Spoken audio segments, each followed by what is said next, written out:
গল্পের সুর চ্যানেলে সবাইকে স্বাগত জানাচ্ছি।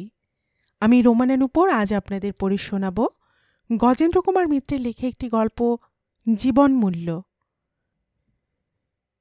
অবিনাশের কেন টিবি হয়েছিল তা নিয়ে মতভেদের অন্ত নেই। কেউ বলে পুষ্টির অভাব, কেউ বলে অস্বাস্থ্যকর পরিবেশ, কেউ বলে অতিরিক্ত পরিশ্রম, আবার কেউ বা বলে তীব্র আকাঙ্ক্ষা দমনের জন্য অন্তঃক্ষয়ই এই রোগের মূল্য। রিপ্রেশন এই শব্দটির মধ্য দিয়ে অনেক দূর পর্যন্ত ইঙ্গিত করেন তারা। এই মতভেদের কোনো মীমাংসা করতে যাওয়াও সম্ভব নয়, কারণ এর সবকটি অবস্থাই সত্য। হয়তো সব মিলেই হয়েছে, কে জানে। ছোটবেলাতেই বাবা মারা গিয়েছিলেন অবিনাশের। তখন ওর মাত্র ৮ বছর বয়স। ননীগোপালবাবু কলকাতায় মেসে থাকতেন, সপ্তাহে সপ্তাহে দেশে যেতেন। টাকির ওধারে বাড়ি, নিত্য যাওয়া আসা করার বড় অসুবিধা। মাঝারি ধরনের চাকরি ছিল, তাতে এমন নিঃস্ব হওয়ার কথা নয়। বোধহয় একটু উড়নচণ্ডে স্বভাব ছিল, খেতে টেতেও ভালোবাসতেন। শনিবার গভীর রাত্রে বাড়ি আসতেন এক পুটুলি বাজার করে নিয়ে। সন্দেশ, রসগোল্লা, মাছ, মাংস কোনোটাই বাদ থাকত না। তাছাড়া একটু আধটু রেসও খেলতেন বোধ হয়।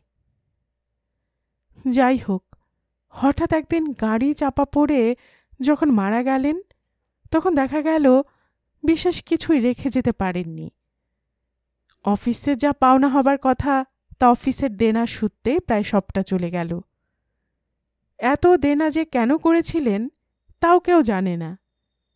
না দিয়েছেন মেয়ের বিয়ে, না করেছেন বাড়ি। একটা ইন্স্যুরেন্স পলিসিও করেননি ভদ্রলোক। দেশে 2 কামরার পুরনো বাড়ি আর বিঘে 2 মতো জমি, এই এদের ভরসা। তা অবিনাশের এক কাকা ছিলেন, বহুদিন থেকে নিরুদ্দেশ। তবে শোনা গেছে যে তিনি বেঁচে আছেন, সংসারও পেতেছেন।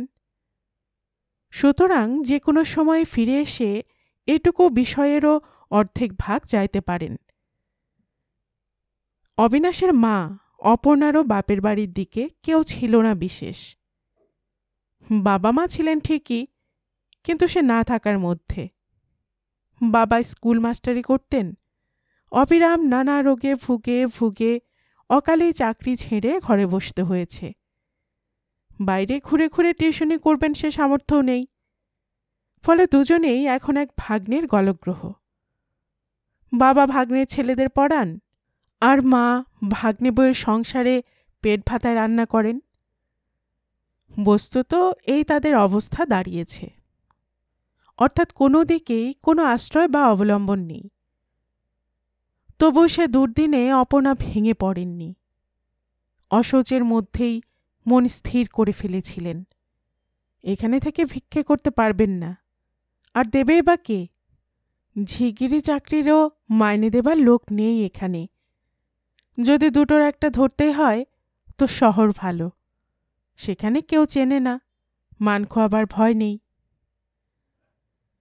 মন ঠিক করে শ্রাদ্ধ শান্তির পরই দেশের ঘরে চাবি দিয়ে পেতল কাঁসার বাসনগুলো আর মনখানেক চাল সম্বল করে কলকাতায় চলে এলেন। সঙ্গে 2 ছেলে, কালু আর ভুলু, অবিনাশ আর অরিন্দম। কলকাতার কিছুই চিনতেন না, তবে স্বামী যে মেসে থাকতেন সে মেসের ঠিকানাটা মনে ছিল। শ্যামবাজারে নেমে একখানা গাড়ি করে সোজা সেইখানে গিয়ে উঠলেন। ননীবাবুর 2-4 জন অফিসের বন্ধুও ওই মেসে থাকতেন। তারা প্রথমটা রীতিমতো বিব্রতই হয়ে পড়লেন ওকে ওইভাবে আসতে দেখে। অপর্ণা তা বুঝেই তাড়াতাড়ি আশ্বাস দিলেন, ভয় নেই, আমি আপনাদের বেশি জ্বালাতন করব না। আজকের রাতটা এই বারান্দাতেই পড়ে থাকতে দিন, আর কাল সকালে দয়া করে কোনো বস্তি টস্তিতে একটা কম ভাড়ার ঘর দেখে দিন। তারপর যা পারি নিজেই করে নেব। সেই রকমই ব্যবস্থা হলো। অবশ্য একদিনে হলো না, 3-4 দিন সময় লাগলো ঘর খুঁজে বার করতে। সে কটা দিন মেসে একটা ছোট ঘর ছেড়ে দিলেন তারা। সত্যবাবু বলে একটা ভদ্রলোক অনেক খুঁজে বেলেঘাটায় একটা বস্তিতে ঘর ঠিক করে দিলেন। টিনের দেওয়াল, টিনের চাল, সিমেন্টের মেঝে, 17 টাকা ভাড়া। টানা ব্যারাক মতো বাড়িটায় 10 ঘর ভাড়াটে থাকে। 2টো সাধারণের কল আর 2টো পায়খানা ভরসা। তবু একটা সুবিধে এই যে এটা ঝি চাকরদের বস্তি নয়, পূর্ববঙ্গ থেকে আগত উদ্বাস্তু। দরিদ্র নিঃস্ব সন্দেহ নেই, কিন্তু সকলেই ভদ্রবংশের লোক, উচ্চ বর্ণের। সত্যবাবু ঘর ঠিক করে 2 মাসের টাকা জমা দিয়ে মালপত্র শুদ্ধ সেখানে তুলে দিয়ে এলেন একেবারে। অপর্ণা যখন আঁচল থেকে তার যথাসর্বস্ব অবশিষ্ট টাকা কটি বার করে ভাড়া জমার টাকাটা দিতে গেলেন, তখন তার পরিমাণ দেখে সত্যবাবু নিলেন না। সব জড়িয়ে বোধহয় 40টি টাকা আছে, তা থেকে 34 টাকা গেলে খাবে কি? হাত জোর করে অপর্ণার উদ্যত হাত ফিরিয়ে দিয়ে বললেন সত্যবাবু, ওটা থাক বৌমা, সামর্থ্য থাকলে ভাড়াটা মাসে মাসে আমিই চুকিয়ে দিতুম। ননি আমার ছোট ভাইয়ের মতো ছিল। তবে কি করব, আমিও বড় ন্যাঞ্জারি হয়ে পড়েছি। ডাইনে আনতে বাঁয়ে কুলোয় না, সামান্য আয় আর এ বাজার। তবে যদি কখনো খুব ঠেকায় পড়ো বৌমা, 2-4 টাকা দিলে কোনো বিপদে উদ্ধার পাও তো নিঃসংকোচে আমার কাছে চলে এসো, যেমন করে হোক দেব। তা অবশ্য যেতে হয়নি অপর্ণাকে। মাসখানেকের মতো চাল ছিল সঙ্গে, বাসনকোসন যা এনেছিলেন তা একেবারে বাসনের দোকানে নিয়ে গিয়ে বিক্রি করে দিয়েছিলেন। চুরির ভয় থেকে বাঁচল। তাছাড়া নগদ টাকারও দরকার।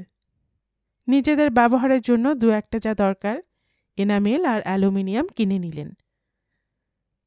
তবু সে টাকা কিছু অফুরন্ত নয়, সেটা অপর্ণাও জানতেন। তিনি তাই আর ছেলেদের লেখাপড়া শেখাবার চেষ্টা না করে তখন থেকে কাজের চেষ্টা দেখলেন। প্রতিবেশীদেরই হাতে পায়ে ধরে সকলের কাছে কান্নাকাটি করাতে একটা ব্যবস্থা হয়েও গেল। কালুকে একটা ওষুধের অ্যাম্পুল তৈরির কারখানায় ঢুকে দিলেন একজন, আর একজন এক দপ্তরিখানায় ভুলুর ব্যবস্থা করে দিলেন। মাস 2 কাজ শেখার পরেই ভুলু মাসে 10-12 টাকা করে আনতে লাগল। ভুলুর প্রথম মাস থেকে 10 টাকা করে জলপানির ব্যবস্থা হলো। তখন কালুর বয়স 9, ভুলুর 8। তারপর বহু কাল কেটে গেছে। কালুর বয়স এখন 24, ভুলুর 23। কালু এখন মাস গেলে 100-125 টাকার মতো ঘরে আনে। ভুলু দপ্তরিখানায় কাজ করতে করতেই এক ছাপাখানায় কাজ জোগাড় করে নিয়েছিল। সেও ওপর টাইম নিয়ে 70-80 টাকার মতো পায়। অপর্ণা অন্য কোনো দিকে খরচা বাড়াননি। বাড়াবার উপায় বা কি? যা বাজার, ওই টাকাতে শাক ভাত ছাড়া কিছু খাওয়া চলে না। কেবল একটি বিলাসিতা করেছেন, বস্তির ঘর ছেড়ে একটা পাকা বাড়িতে 30 টাকা ভাড়ার একখানা ঘরে উঠে এসেছেন। কিন্তু এখনকার দিনে 30 টাকায় বাসযোগ্য ঘর পাওয়া শক্ত। অপর্ণাও পাননি। উঠে আসার পরই ভুল ভেঙেছিল অবশ্য, তবে তখন আর কোনো চারা ছিল না। কি করে বস্তি থেকে মুক্তি পাব, আগে এই কথাই শুধু ভেবেছিলেন। এখানে এসে দেখলেন এর থেকে বস্তির ঘর ঢের ভালো ছিল। সেখানে রোদ ছিল, হাওয়াও পাওয়া যেত একটু আধটু। গরমে তাত অসহ্য বোধ হতো ঠিকই, তবে অস্বাস্থ্যকর ছিল না। এখানে সংকীর্ণ গলির মধ্যে উত্তর খোলা একতলার ঘর, অন্ধকার স্যাঁতস্যাঁতে। বাইরে থেকে ঘরে ঢুকলে একটা ভ্যাপসা গন্ধ নাকে আসে। অন্য কোনো দিকে জানলা নেই ঘরটায়, ফলে বুক চাপা মতো গরমে দুঃসহ গরম, শীত অস্বস্তিকর ঠান্ডা। অনুতপ্ত হয়েছেন, তবু মান খুইয়ে আবার বস্তি ঘরে ফিরে যেতে পারেননি। এ পাড়ায় এসে আশেপাশের অন্য বাড়ির লোকদের সঙ্গে তার আলাপ হয়েছে। আসা যাওয়া, খাওয়া দাওয়া, ঘনিষ্ঠতাও হয়েছে কারো কারো সঙ্গে। অপর্ণার স্বভাব মধুর, কথাবার্তা চালচলনও সম্ভ্রান্ত ঘরের শিক্ষিতা মেয়ের মতোই। তাই গরিব হওয়া সত্ত্বেও তাকে কেউ অবজ্ঞা বা তাচ্ছিল্য করত না, সমানভাবেই মিশত। এইভাবেই এই গলির শেষ বাড়ির নমিতার মায়ের সঙ্গে আলাপ হয়েছিল। নমিতার মা কালু ভুলুকে খুব স্নেহ করতেন, প্রায়ই ডেকে এটা ওটা খাওয়াতেন। ভুলু একটু লাজুক ধরনের চিরদিন, সে লোকের সঙ্গে সহজভাবে মিশতে পারত না। সে যেত ওরা ডেকে পাঠালে তবেই। কালু বিনা আহ্বানে যেতে শুরু করল, শেষ পর্যন্ত দুবেলা। কাজে যাওয়া আর ঘুমের সময় ছাড়া সবটাই ওখানে কাটাতে লাগল। ক্রমে ঘুমের থেকেও খানিকটা বার করে নিল।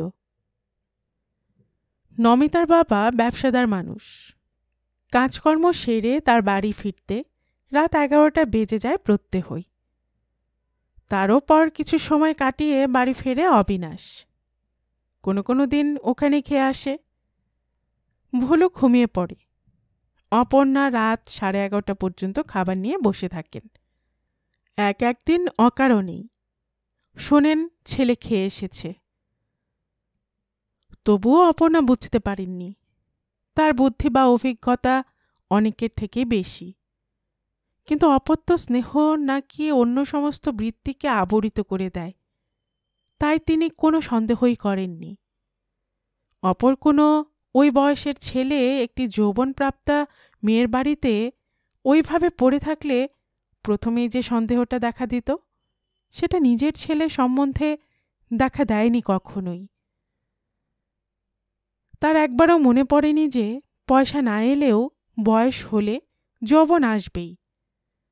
সে অবস্থা বা সুযোগের অপেক্ষায় বসে থাকে না। তিনি ভুলে গিয়েছিলেন তার ছেলের বয়স 24।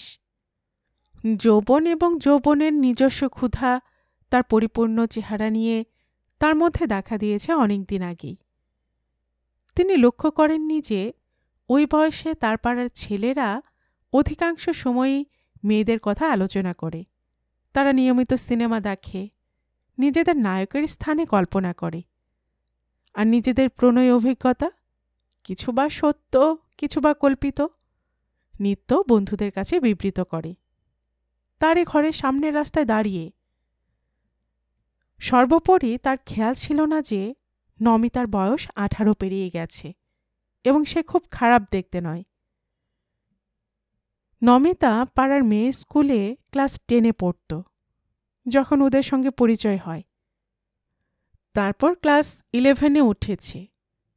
তারপর 2 হায়ার সেকেন্ডারিতে ফেল করে পড়াশোনার পাঠ চুকিয়ে নিশ্চিন্ত হয়ে বাড়িতে বসেছে।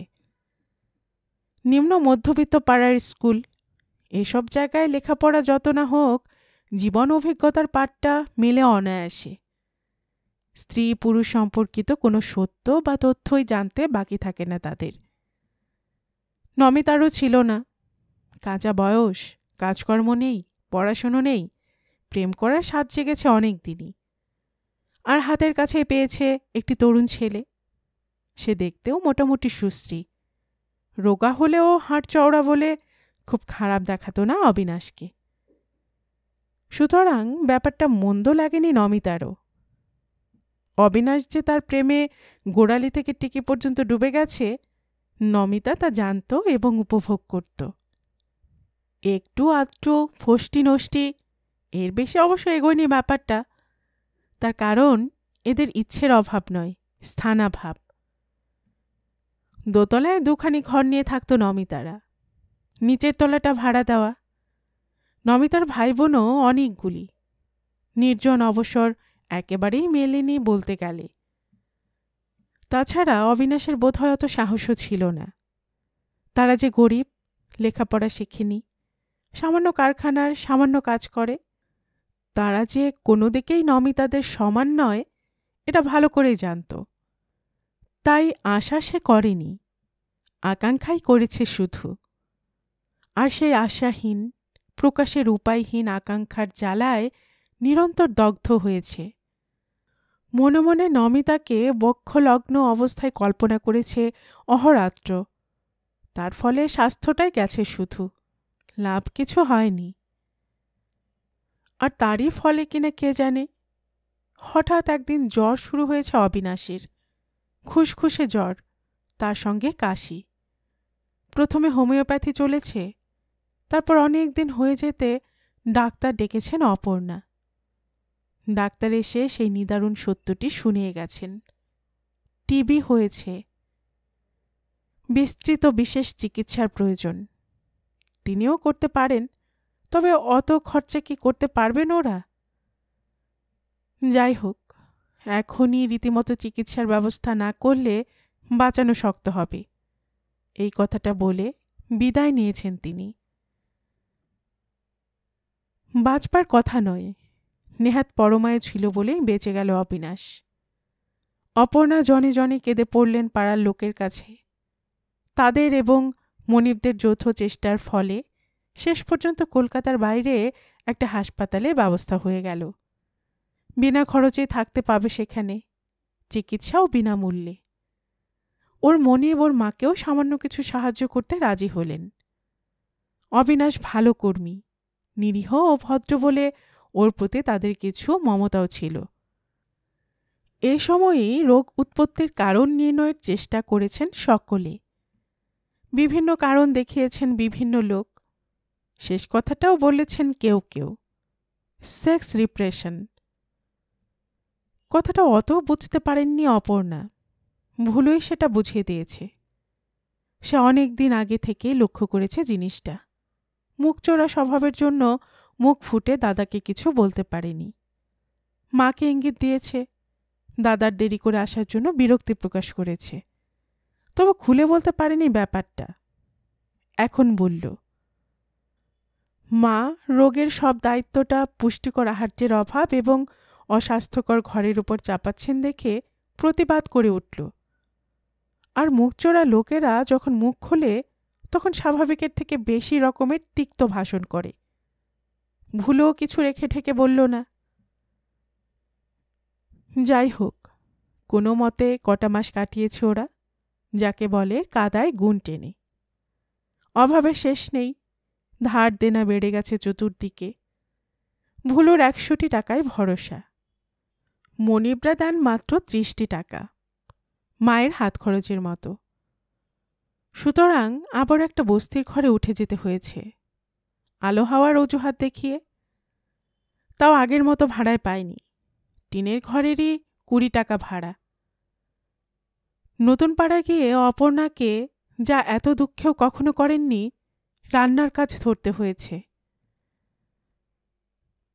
প্রায় 9 মাস পরে ফিরেছে অবিনাশ নিরোগ হয়ে। তখনই কাজে যাওয়া সম্ভব নয়, ডাক্তারের নিষেধ ছিল। আড্ডা দেবার প্রচুর অবসর, কিন্তু এবার ফিরে এসে একটা নতুন ব্যাপার দেখল। আড্ডার পথটা তার বন্ধ হয়ে গেছে চিরকালের মতো। যেসব বাড়িতে তার অবারিত দ্বার ছিল, ও গেলে যে বাড়ির লোক খুশি হতো, সেসব বাড়ির দ্বার ওর কাছে বন্ধ হয়ে গেছে। কেউ বা শুধু কঠিন ও নিষ্পৃহ থেকে বুঝিয়ে দিয়েছেন যে ও অবাঞ্ছিত, আগন্তুক।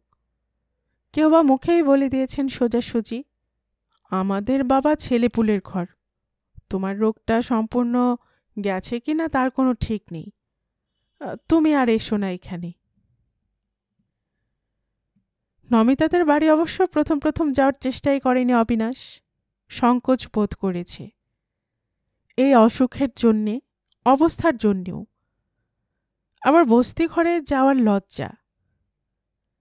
সে এসে নিতান্ত অবুঝের অবিবেচকের মতো মায়ের সঙ্গে রাগারাগিও করেছে এ নিয়ে। সে উষ্মার মূলেও নমিতাদের চিন্তায় ছিল, ওরা কি ভাবছেন না জানি। নমিতা ওকে কত হতদরিদ্র, কত সামান্য ভাবছে। তারপর অবশ্য কিছুদিন বিবেচনার সঙ্গে লড়াই করার পর গেছেও একদিন। নমিতা দেখা করেনি, কোথাও লুকিয়ে বসেছিল হয়তো। নমিতার মা দেখা করেছেন, কথাও বলেছেন। আগের মতো আবদার করে অবিনাশ বলতে গেছে, কি মাসিমা, চাটা দিন। তার উত্তরে তিনি বিরস মুখে বলেছেন, কিসে চা দেই সে তো মুশকিল, এসব কাপে দিলে উনি রাগ করবেন। চাটা বাবা তুমি বাইরেই কোথাও খেও। তারপর একটু চুপ করে থেকে বলেছেন, আর দেখো বাবা, একটা কথা বলছি, কিছু মনে করো না। আমার মেয়ে বড় হয়েছে, 5 জায়গায় বিয়ের সম্বন্ধ হচ্ছে। তুমি সমর্থ ছেলে, যদি দিনরাত এখানে পড়ে থাকো কি নিত্যে এসো, একটা কথা উঠবে। তাই তোমার অসুখ নিয়ে কত কানাঘুষো হয়েছে। তাছাড়া তোমার শরীর খারাপ, এখন একটু সাবধানে থাকা দরকার। এই বয়স, এখনো তো সারা জীবনটাই পড়ে আছে। নিয়মিত খাওয়া ঘুম দরকার। এমন করে আড্ডা দিয়ে বেড়ানো তোমার আর উচিত নয়। খাও দাও, 2 পয়সা রোজগারের চেষ্টা করো, আর এমন হল্ল হল্ল করে ঘুরে বেরিও না। খুবই শক্ত আঘাত। ও যখন বাড়ি ফিরেছে, ওর মুখের দিকে চেয়ে অপর্ণা আবারও ভয়ে কাঠ হয়ে গেছেন।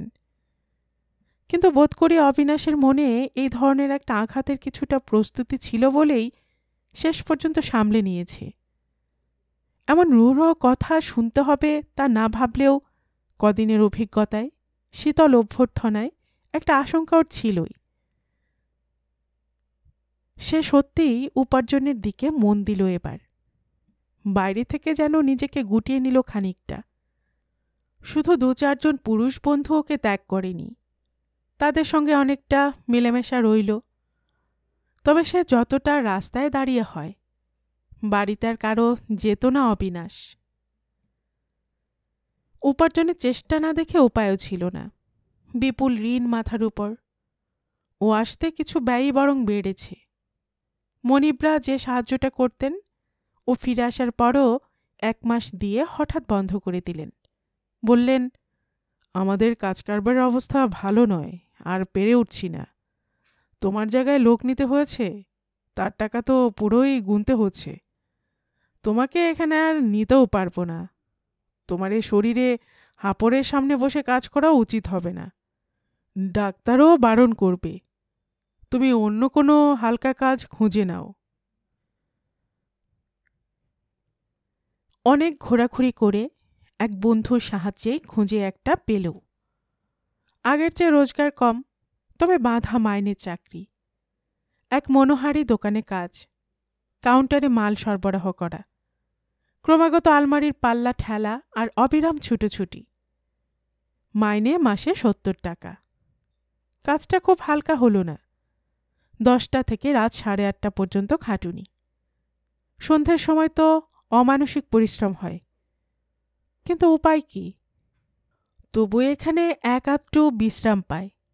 দুপুরের দিকে তেমন খদ্দের থাকে না, একটু ঝিমিয়েও নেয় 1-8 দিন। আর সবচেয়ে বড় সুবিধে যেটা, আগুনের সামনে কাজ করতে হয় না। এর চেয়ে ভালো চাকরি আর পাবার কথাও নয়। এক কারখানার কাজ করলে পেতে পারত, কিন্তু সবাই নিষেধ করলেন। একদিন মাস কাবারের মুখ সেটা।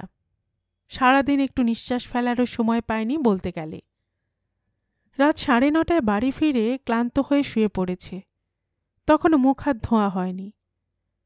অকস্মাৎ নমিতার বাবা বিশ্বনাথবাবু খুঁজে খুঁজে এসে হাজির। বাইরে থেকে, কালু, কালু, ঘরে আছো? ডাক শুনেই অবিনাশ লাফিয়ে উঠে বসল। বিশ্বাস হয় না যেন নিজের কানকেও। কিন্তু আবারও কানে এলো বিশ্ববাবুর গলা। আচ্ছা, অবিনাশ দত্ত বলে এক ছোকরা এখানে থাকে কি না বলতে পারেন? আর অবিশ্বাসের কোনো কারণ নেই। অবিনাশ প্রায় ছুটে বাইরে এলো। এ কি মেসোমশাই, আপনি হঠাৎ এত রাত্রে? আরে, এ কি চেহারা হয়েছে আপনার? কারোর কারোর অসুখ বিসুখ করেনি তো? শেষের প্রশ্নটা করার সময় গলা কেঁপে গেল অবিনাশের। আশঙ্কাটা যে কার অসুখের, লজ্জায় সে বলতে পারল না। অবশ্য আশঙ্কার কিছু কারণও ছিল। সত্যি, বিশ্বনাথবাবুর যা চেহারা হয়েছে, উদ্ভ্রান্ত বিহ্বল দৃষ্টি, আলুথালু বেশভূষা এবং রক্তবর্ণ চোখ, তাতে কোনো বড় রকমের বিপদ ঘটেছে বলে ধরে নেওয়াই স্বাভাবিক। আর অসুখের চেয়ে বড় বিপদ অবিনাশ অন্তত কল্পনা করতে পারে না। বিশ্ববাবু বললেন, অসুখ বিসুখ করলে তো বাঁচতুম, জমের মুখে গেলে নিশ্চিন্তি, এত ভাবতে হতো না। এমন লাঞ্ছনা, অপমান, মুখ পড়বার ভয় থাকতো না। আজ বাদে কাল বিয়ে, পাকা দেখা পর্যন্ত হয়ে গেছে। সামনের 10 তারিখে দিন স্থির। মেয়ে আমার দুপুর থেকে গা ঢাকা দিয়েছেন। এক কাগজে লিখে রেখে গেছেন, আমাকে খুঁজো না, পাবে না। ও বিয়ে আমি করব না। আমার মন অন্যত্র বাঁধা। আড়ষ্ট বিবর্ণ হয়ে যায় যেন অবিনাশ। একই সঙ্গে আশঙ্কা আর আশায় বুকের মধ্যে ঢেঁকির পাড় পড়তে থাকে। চেষ্টা করেও কোনো কথা বলতে পারে না। আশা যে অন্যত্র তার মন বাঁধা পড়েছে, সেখানে অবিনাশ আছে কিনা। খুবই সুদূর আশা, তবু তার অস্তিত্ব অস্বীকার করার উপায় কই। বেশ কিছুটা পরে স্খলিত কণ্ঠে বলে, কে? নমিতা? নমিতার কথা বলছেন? আবার কার কথা বলবো আমি? রামিঝিয়ের কথা? বিরক্ত হয়ে ওঠেন বিশুবাবু ও নির্বুদ্ধিতায়। আমার আর বিয়ের যোগ্যী মেয়ে কটা আছে? বিপদের সময় এ ধরনের অনাবশ্যক নির্বোধ প্রশ্ন কারোরই ভালো লাগবার কথা নয়। অবিনাশ বলল, নমিতার বিয়ে? কই, আমি শুনিনি তো। তোমাকে আগে শোনাতে হবে এমন তুমি কে? আমার মাসির মার কুটুম? এই কথাটা বলতে গিয়েও নিজেকে সামলে নিলেন বিশুবাবু। বললেন, তোমার এখনই শোনবার তো কথা নয়। মানে এখন? বিয়ের সময় কি আর নেমন্তন্ন করতুম না? ঠিকই করতুম। বিয়ে থার ব্যাপার, বাগড়া একটা পড়লেই হলো। আগের থেকে কে আর চাউর করে বলো? কোন দিক থেকে ভাঙচি পড়ে তার ঠিক কি? তা মানে অন্য কোথায় মন বাঁধা না কি লিখেছে, সেটা কোথায়? মানে অন্য কাউকে ভালো টালো বাসত কি না জানেন কিছু? প্রশ্নটা করতে গিয়ে শব্দগুলো গলায় যেন জড়িয়ে যায়, আবারও বুকের মধ্যে ঢিপ ঢিপ করতে থাকে। বিশুবাবু আর একবার খেঁচিয়ে ওঠেন, জমের সঙ্গে বাধা আছে। বাঁধনটা গলায় দিয়ে ঝুলতো তো বাঁচতুম। কে কে বিত্তেন তো, কোন প্রাণের ইয়ার আছে, তা আমি কি করে জানবো বলো? আমাকে বলে কয়ে জানিয়ে কি আর পীড়িত করবে? বাপ বেটা কে, জোগাবার যন্ত্র বই তো কিছু নয়। তারপর খানিক থেমে ওরই মধ্যে একটু ঠান্ডা গলায় বললেন, আমি তো এর বিন্দু বিশেষজ্ঞ জানি না। সন্ধেবেলা আমাকে খবর পাঠালে তোমার মাসিমা, সেই থেকে তো ওই পাগলের মতো ছুটোছুটি করছি। পুলিশে কি মিসিং স্কোয়াডে খবর দিতে পারছি না, তাহলে আর লোক জানাজানি ঢিডিক্কারের কিছু বাকি থাকবে না। তখন কি ও মেয়ের আর বিয়ে হবে? যা পারবো নিজেদেরই করতে হবে। তোমার মাসিমাও তো তেমনি, কোনো খবরই রাখে না। আমার যে হয়েছে এক ন্যাকা মেয়ে মানুষকে নিয়ে ঘর করা। নাকের সামনে মেয়ে একজনের সঙ্গে পীড়িত করছে, উনি চোখে দেখেও বোঝেননি কিছু। অনেক কাণ্ড করে অনেক দৌড় ঘুরে যা খবর পেলুম, ও যে টগর ছড়াটা আছে, তার সঙ্গে নাকি এদান্তে ওর খুব মাখামাখি হয়েছিল। তোমার মাসিমার গা ধোয়া, রান্না করার সময় প্রত্যেহ এসে বসে থাকত। বিকেল থেকে সেও নাকি উধাও হয়েছে। তার বাড়িতেও গেছিলুম। তারা এসব কোনো খবরই রাখে না। তারা জানে তাদের দুধের ছেলে। তারা ভেবে অস্থির গাড়ি চাপা পড়ল কিনা। আর একটু থেমে দম নিয়ে বললেন, এখন সেই জন্যই তোমার কাছে ছুটে এসেছি। তোমাদের আগের বাড়ির সামনে তো থাকে, তোমার সঙ্গে নাকি খুব বন্ধুত্বও ছিল। তোমার মাসিমা বললেন, দেখো দেখি সে কোথায় যেতে পারে, কোথায় উঠতে পারে, কোথায় কোথায় তার ঘাঁটি, কিছু হদিশ দিতে পারো কি না। আশার অতীত আশা, মনের মধ্যে যে অস্পষ্ট আবছা দুরাশার সৃষ্টি হয়েছিল, তার মূল কোথাও নেই। তবু একটা ছোট্ট আঘাত লাগে বই কি, তবে তাকে আমল দেয় না অবিনাশ। তখনই ঘরে ঢুকে জামাটা টেনে গায়ে দিতে দিতে বেরিয়ে আসে আবার, চলুন তো দেখি, কতগুলো আড্ডা আমার অবশ্য জানা আছে, দেখি কোনো পাত্তা পাওয়া যায় কিনা। বিশুবাবু ঘাড় নাড়লেন, দুজনে এক জায়গায় গিয়ে লাভ নেই। তুমি তোমার মতো সন্ধান করো, খোঁজ পেলে জানিও। আমি একবার বউ করে স্যালদাটা ঘুরে আসি। রাত 11:15টায় একটা গাড়ি ছেড়ে ভাগলপুর যায়। শুনলাম ভাগলপুরে কে আর এক বন্ধু থাকে, নতুন বিয়ে হয়েছে, সেখানেও গিয়ে উঠতে পারে।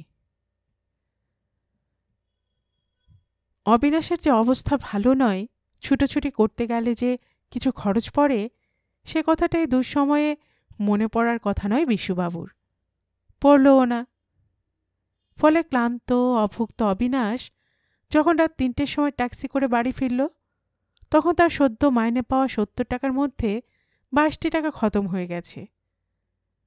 তখন আর খিদে কি খাওয়ার ইচ্ছে থাকার কথা নয়। মা বকাবকি করতে করতে উঠে কাগজ চেলে একটু চা করে দিলেন।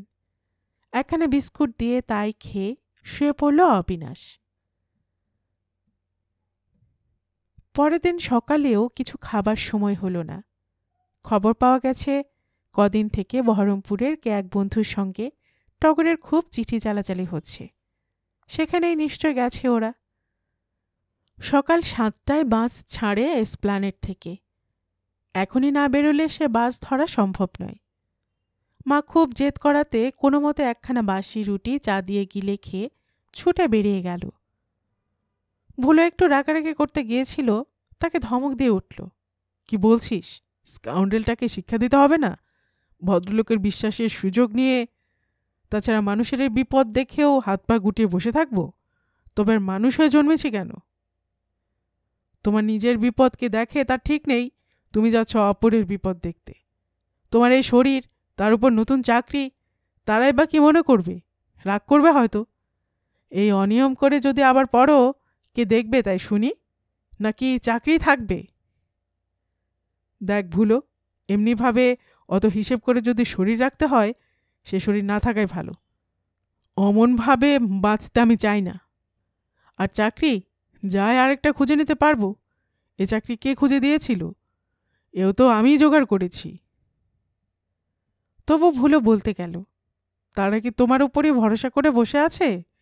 তুমি যা খবর রাখো তার থেকে ঢের বেশি খবর ওরা বার করতে পারবে। ওরাই খুঁজে বার করবে। কই, আর তো কোনো খবরও নিল না রাত্রে। হয়তো খোঁজ পেয়ে গেছে, দেখো গে। কিন্তু অত কথা শোনবার সময় ছিল না অবিনাশের। ভুলোর কথা শেষ হবার অনেক আগেই সে বেরিয়ে গেছে। তারপর বহরমপুর, সেখান থেকে কোন সূত্র ধরে মালদা, পূর্ণিয়া ঘুরে হতাশ ও কপর্দক শূন্য হয়ে অধিকন্ত এক বন্ধুর কাছ থেকে কিছু কর্য করে অবিনাশ যখন ফিরল, তখন নমিতা বাড়ি ফিরে পুরনো হয়ে গেছে। নিশ্চিন্ত হয়ে বিয়ের বাজার করে বেড়াচ্ছেন বিশুবাবু। নেমন্তন্ন চিঠিও ছাড়া হয়ে গেছে, এবং বলা বাহুল্য যে অবিনাশের নামে কোনো চিঠি আসেনি। তিক্ত মধুর কণ্ঠে সংবাদগুলি দিয়ে ভুলো বলল, পরশুর পরের দিন বিয়ে, মেড়াপ বাঁধা হয়ে গেছে। শুনছি খুব ঘটা হবে। মাইক টাইক নয়, ভালো রসুন চৌকি বসবে। অবশ্যই এসব তো তুমি জানোই, তুমি এত আপনার লোক তাদের। আবার একটা বিদ্রুপের হাসি হাসল ভুলো। কদিনের অনিয়মে, অনাহারে আর পরিশ্রমে এমনিতে মুখ কালি হয়ে গিয়েছিল অবিনাশের। এখন তার উপরে কে যেন খানিকটা আলকাতরা লেপে দিল।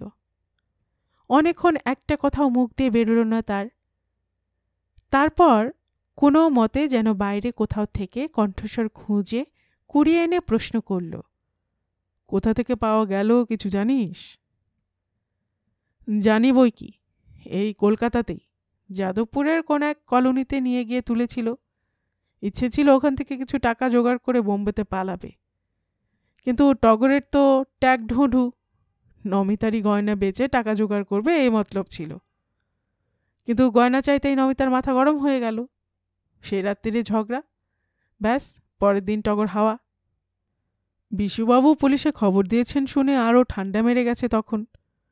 টগরই টেলিফোন করে ঠিকানা জানিয়ে দিয়েছিল বোধহয়। মোদ্দা টেলিফোনে খবর পেয়ে বিশুবাবু গিয়ে নিয়ে এসেছেন তার পরের দিনই। মানে তুমি তখনও বহরমপুর পৌঁছওনি, মেয়ে এসে বাড়ি পৌঁছে গেছে। আরও একবার মিষ্টি করে হাসল ভুলো। আর কিছু করবার ছিল না। তবে শোনার আরও কিছু বাকি ছিল। যে দোকানে অবিনাশ কাজ করত তারা কদিন ওর খোঁজ করতে এসে ফিরে গেছেন। গতকালও একজন এসেছিল। সে বলে গেছে যে আর কষ্ট করে ওর যাবার দরকার নেই, তারা অন্য লোক রেখে দিয়েছে। তারপরের ইতিহাস খুব সংক্ষিপ্ত। এবার ঘরের দিকে একটু নজর পড়ল অবিনাশের। না পড়ে উপায়ও ছিল না। গত সপ্তাহে রেশন তোলা হয়নি, ঘরে একদানা চাল নেই। বাজার থেকে ব্ল্যাকে 1 সের আটা এনে চলছে। মা একবেলা ছাতু খেয়ে দিন কাটাচ্ছেন।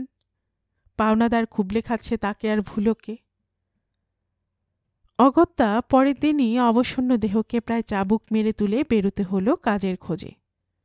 আবারও সেই টোটো করে ঘোরা। দিন 15 পরে একদিন ফিরল জ্বর নিয়ে, ঘুষঘুষে জ্বর, তার সঙ্গে কাশি। ডাক্তার দেখানো সামর্থ্য ছিল না। 7 দিন এমনিই পড়ে রইল। তারপরই রক্ত বেরোতে শুরু করল মুখ দিয়ে, তাজা রক্ত। এবার ভুলোকেই উদ্যোগ করে রিকশা ডেকে হাসপাতালে নিয়ে যেতে হলো। 3-4 দিন ঘোরাঘুরি করার পর খবর পাওয়া গেল যক্ষ্মাই। একটা লাঙে অনেকখানি ক্যাভিটি। ফুসফুসের যে দিকটায় ঘা হয়েছে তার পাশে একটা মেন আর্টারি, সেই জন্যই এত রক্ত পড়ছে। অবস্থা একেবারে খারাপ নয়, তবে এখনই হাসপাতালে পাঠানো দরকার। ঘরে রেখে কি চিকিৎসা করাতে পারবেন? আমরা এখান থেকে যা ওষুধ দেব তা যথেষ্ট নয়। ইনজেকশন দেওয়া দরকার অবিলম্বে। ডাক্তার বেশ সহৃদয়তার সঙ্গে কথাগুলো বললেন। আবার অপর্ণা জনে জনে কেঁদে পড়লেন পাড়ার লোকের কাছে। পুরনো মনিবের কাছেও গেলেন।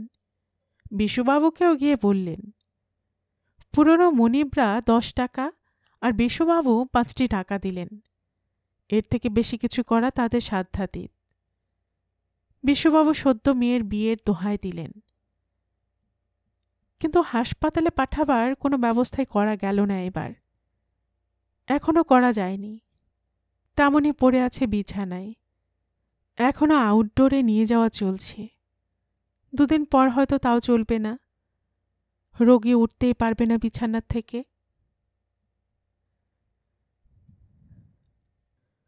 গল্পের সুর চ্যানেলে এতক্ষণ আপনারা শুনছিলেন গজেন্দ্র কুমার মিত্রের লেখা একটি গল্প জীবন মূল্য।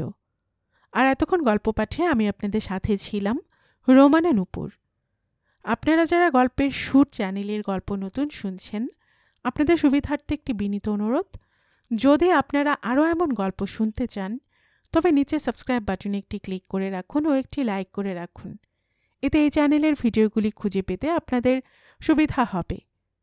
আর পাশে থাকা বেল বাটনটি চেপে রাখুন, যাতে নতুন কোনো গল্প দেওয়ার সাথে সাথেই আপনাদের কাছে নোটিফিকেশন চলে যায়। সবসময় সবাই খুব ভালো থাকুন, সুস্থ থাকুন ও আনন্দে থাকুন, এই প্রার্থনা রইল।